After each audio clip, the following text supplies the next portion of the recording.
Sesudah itu diperintahkannyalah kepada kepala rumahnya, isilah karung orang-orang itu dengan gandum, seberapa yang dapat dibawa mereka, dan letakkanlah uang masing-masing di dalam mulut karungnya. Dan pialaku, piala perak itu, taruhlah di dalam mulut karung anak yang bungsu, serta uang pembayar gandumnya juga. Maka diperbuatnyalah seperti yang dikatakan Yusuf. Ketika paginya hari terang tanah, orang melepas mereka beserta keledai mereka.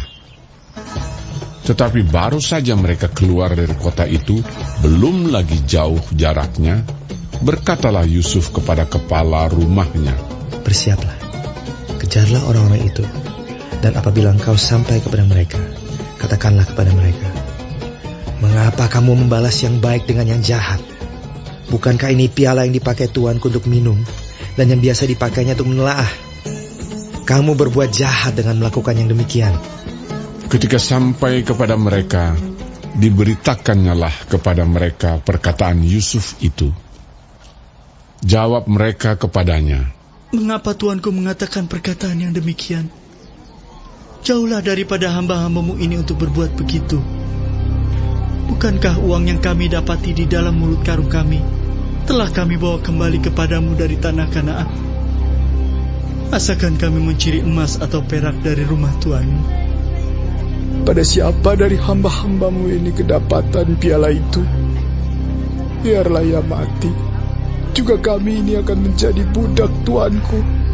Sesudah itu berkatalah ia, ya, usulmu itu baik. Tetapi pada siapa kedapatan piala itu, hanya dialah yang akan menjadi budakku, dan kamu yang lain itu akan bebas dari salah.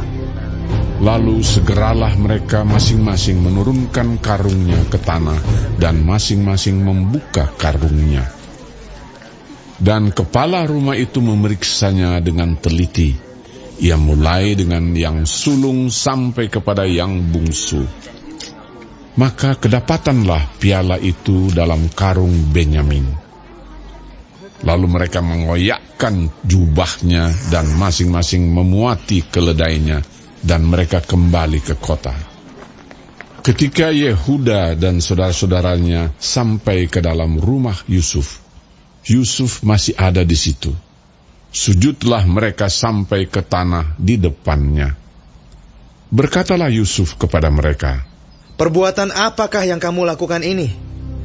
Tidakkah kamu tahu bahwa seorang yang seperti aku ini pasti dapat menelaah? Sesudah itu berkatalah Yehuda, apakah yang akan kami katakan kepada tuanku? Apakah yang akan kami jawab? Dan dengan apakah kami akan membenarkan diri kami? Allah telah memperlihatkan kesalahan hamba-hambamu ini. Maka kami ini budak tuanku lah kami, baik kami maupun orang pada siapa kedapatan piala itu. Tetapi jawabnya, jauhlah daripadaku untuk berbuat demikian.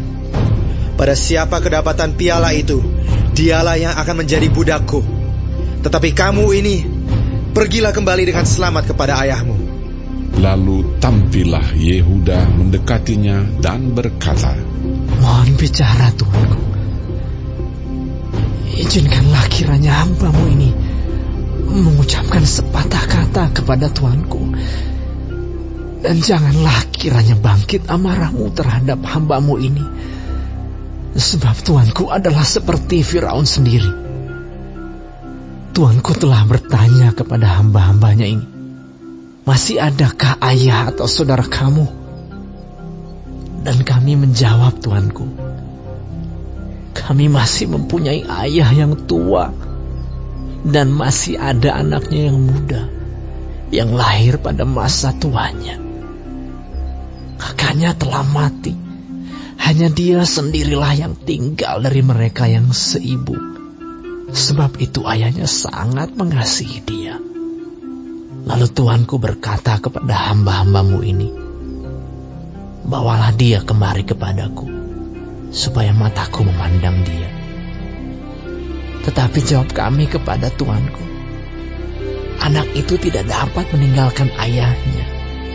Sebab jika ia meninggalkan ayahnya, tentulah ayah ini mati. Kemudian Tuanku berkata kepada hamba-hambamu ini, jika adikmu yang bungsu itu tidak datang kemari bersama-sama dengan kamu, kamu tidak boleh melihat mukaku lagi. Setelah kami kembali kepada hambamu, ayahku, maka kami memberitahukan kepadanya perkataan tuanku itu. Kemudian ayah kami berkata, kembalilah kamu membeli sedikit bahan makanan bagi kita. Tetapi jawab kami tidak dapat pergi ke sana. Jika adik kami yang bungsu bersama-sama dengan kami, barulah kami akan pergi ke sana. Sebab kami tidak boleh melihat muka orang itu apabila adik kami yang bungsu tidak bersama-sama dengan kami. Kemudian berkatalah hambamu, ayahku, kepada kami, kamu tahu bahwa istriku telah melahirkan 2 orang anak bagiku. Yang seorang telah pergi daripadaku, dan aku telah berkata, tentulah ia diterkam oleh binatang buas. Dan sampai sekarang, aku tidak melihat dia kembali. Jika anak ini kamu ambil pula daripadaku, dan ia ditimpa kecelakaan, maka tentulah kamu akan menyebabkan aku yang ubanan ini turun ke dunia orang mati karena nasib celaka. Maka sekarang, apabila aku datang kepada hambamu, ayahku, dan tidak ada bersama-sama dengan kami anak itu, padahal ayahku tidak dapat hidup tanpa dia, tentulah akan terjadi apabila dilihatnya anak itu tidak ada, bahwa ia akan mati. Dan hamba-hambamu ini akan menyebabkan hambamu, ayah kami yang ubanan itu, turun ke dunia orang mati karena duka cita.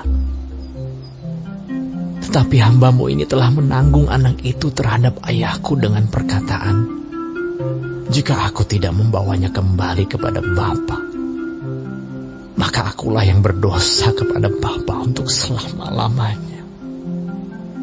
Oleh sebab itu, baiklah hambamu ini tinggal menjadi budak tuanku menggantikan anak itu. Dan biarlah anak itu pulang bersama-sama dengan saudara-saudaranya.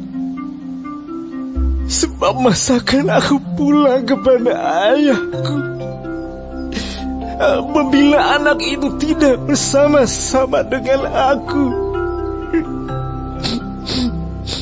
Aku tidak akan sanggup melihat nasib celaka yang akan menimpa ayahku.